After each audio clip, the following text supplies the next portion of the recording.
Chào mừng các bạn đến với tin 7AC, luôn cập nhật những thông tin mới nhất, nóng nhất trong ngày về thể thao giải trí. Mời các bạn đón xem. Đại biểu Quốc hội bàn về yếu tố lịch sử trong phim Đất rừng phương Nam.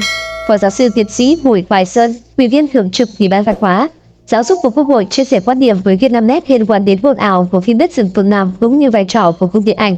Tác phẩm điện ảnh Đất rừng phương Nam của đạo diễn Nguyễn Quang Dũng xoay quanh nhân vật Tế An đi tìm cha giữa bối cảnh cuộc nổi dậy chống Pháp của người Việt Nam đầu thế kỷ 20. Bên cạnh những ý kiến khen phim cảm xúc, có ý kiến cho rằng phim làm sai lệch lịch sử khi nâng tầm vai trò của thiên địa hội. Vấn đề kiểm duyệt phim và phóng tác dựa trên các tác phẩm mang tính lịch sử lần nữa lại được đặt ra.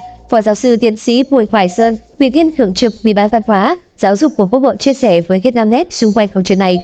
Dư luận đang xôn xao việc phim Đất rừng phương Nam có chi tiết bị cho là nhạy cảm làm sai lệch lịch sử. Ông có nhận định gì? Sáng tạo nghệ thuật dựa trên chất liệu lịch sử luôn là chủ đề nhạy cảm và gây tranh cãi, không chỉ ở Việt Nam mà trên toàn thế giới. Tôi nhớ Hội đồng lý luận văn học nghệ thuật Trung ương đã từng tổ chức một hội thảo và sau đó in thành sách năm 2013 về sáng tạo văn học nghệ thuật về đề tài lịch sử, cho thấy đây là một chủ đề rất quan trọng và không phải lúc nào chúng ta cũng thống nhất với nhau. Theo tôi, điểm quan trọng ở đây là phim lịch sử gồm hai yếu tố, thứ nhất là nghệ thuật, điện ảnh, phim, thứ hai là lịch sử. Đối với những người coi trọng yếu tố nghệ thuật, lịch sử chỉ được xem là bè cớ, sự kiện hay như ai đó nói rằng là bé tinh đến móc chiếc áo nghệ thuật. Nếu nghệ thuật chỉ tuân thủ hoàn toàn máy móc các sự kiện lịch sử sẽ trở nên nhàm chán, ở điện ảnh đó chỉ là phim tư liệu. Ngược lại, đối với những người đề cao tính chân thực lịch sử thì làm phim phải tôn trọng tối đa các sự kiện, bối cảnh lịch sử.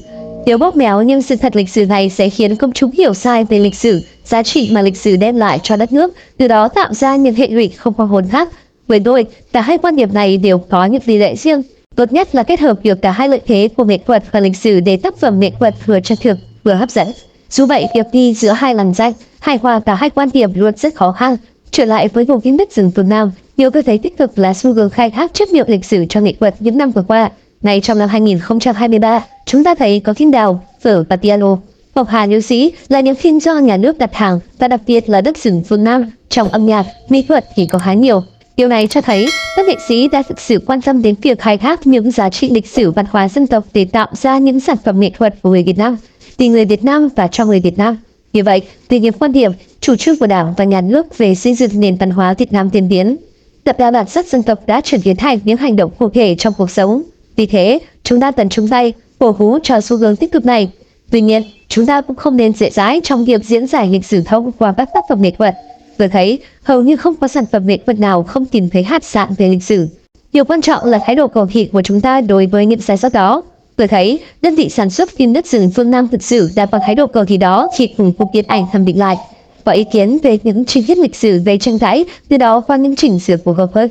Từ Đất rừng phương Nam, dư luận lần nữa lại bàn tới khâu kiểm định phim của Hội đồng duyệt phim có vấn đề, ý kiến của ông ra sao? Tôi đánh giá cao nỗ lực của cục điện ảnh trong việc thể hiện trách nhiệm của mình là tạo điều kiện đưa ra những bộ phim Việt Nam có chất lượng tốt nhất, có nội dung tư tưởng phù hợp. Việc cục điện ảnh lắng nghe ý kiến của dư luận, phối hợp cùng đơn vị sản xuất phim chỉnh sửa những chi tiết chưa hợp lý để tránh những liên tưởng không cần thiết, giúp đem lại cảm xúc trọn vẹn cho khán giả. Theo tôi, cũng là một cách phản ứng hợp lý, hợp tình với bối cảnh xã hội hiện nay. Rõ ràng, chúng ta không chạy theo dư luận để giải quyết những vấn đề quản lý nhà nước, nhưng chúng ta cần lắng nghe. Dư luận điều chỉnh các quyết định quản lý của nhà nước trong những trường hợp cụ thể. Điều đó không chứng minh các cơ quan quản lý nhà nước sai vì ranh giới đúng, sai trong nghệ thuật khá mong manh. Nhiều khi chúng ta cần sự đồng thuận và hợp lý hơn là tranh cãi đúng, sai khi thiếu tiêu chí thống nhất. Ngược lại, điều đó còn chứng minh sự tôn trọng, lắng nghe và cầu thị của các cơ quan quản lý nhà nước để làm tốt trách nhiệm chính trị, xã hội của mình. Nhưng rõ ràng cục điện ảnh đã duyệt, phải chi tiết không vi phạm luật điện ảnh, nhưng cả một ekip phải ngồi lại rà soát chỉnh sửa lại theo dư luận liệu có hợp lý. Việc này nhiều người cho rằng sẽ hạn chế sự sáng tạo của các nhà làm phim. Ông nghĩ sao? Đó cũng là điều mà nhiều nghệ sĩ lo lắng. Chúng ta có nhiều quy định mang tính định tính, vì vậy đôi khi phụ thuộc vào góc nhìn, quan điểm của người kiểm duyệt. Điều này đã gây ra nhiều tranh cãi, hoặc nhẹ hơn là sự không hài lòng giữa nhà sản xuất và cơ quan quản lý. Đây cũng là một bước trong quá trình phát triển nghệ thuật ở nước ta. Tuy nhiên, tôi tin với đội ngũ cán bộ quản lý hiện nay, bằng nhận thức đúng đắn về tầm quan trọng của sáng tạo và tự do sáng tạo sẽ khuyến khích, động viên các nghệ sĩ làm ra nhiều tác phẩm có chất lượng tốt hơn, đáp ứng nhu cầu của khán giả và sự phát triển của đất nước. Để những tác phẩm phóng tác, hư cấu về đề tài lịch sử có thêm một cuộc sống mới trong xã hội hiện tại, theo ông cần phải làm gì? Tôi nghĩ rằng chúng ta rất cần tôn trọng lịch sử. Những gì thuộc về lịch sử đã được mọi người công nhận, ghi nhớ cũng phải là những chi tiết bắt buộc phải tôn trọng trong các sản phẩm nghệ thuật. Tuy nhiên, có rất nhiều những góc khuất, chi tiết không được nhắc tới trong lịch sử có thể trở thành chất liệu tuyệt vời, kho báu vô giá cho trí tưởng tượng phong phú. Sáng tạo không giới hạn của nghệ sĩ. Điều quan trọng mà tôi muốn nhấn mạnh ở đây là chúng ta cần xác định các tác phẩm nghệ thuật không hoàn toàn là lịch sử. Tác phẩm nghệ thuật về lịch sử giúp quá khứ trở nên sống động và gần gũi hơn, trao gửi cho chúng ta những thông điệp giá trị từ cha ông.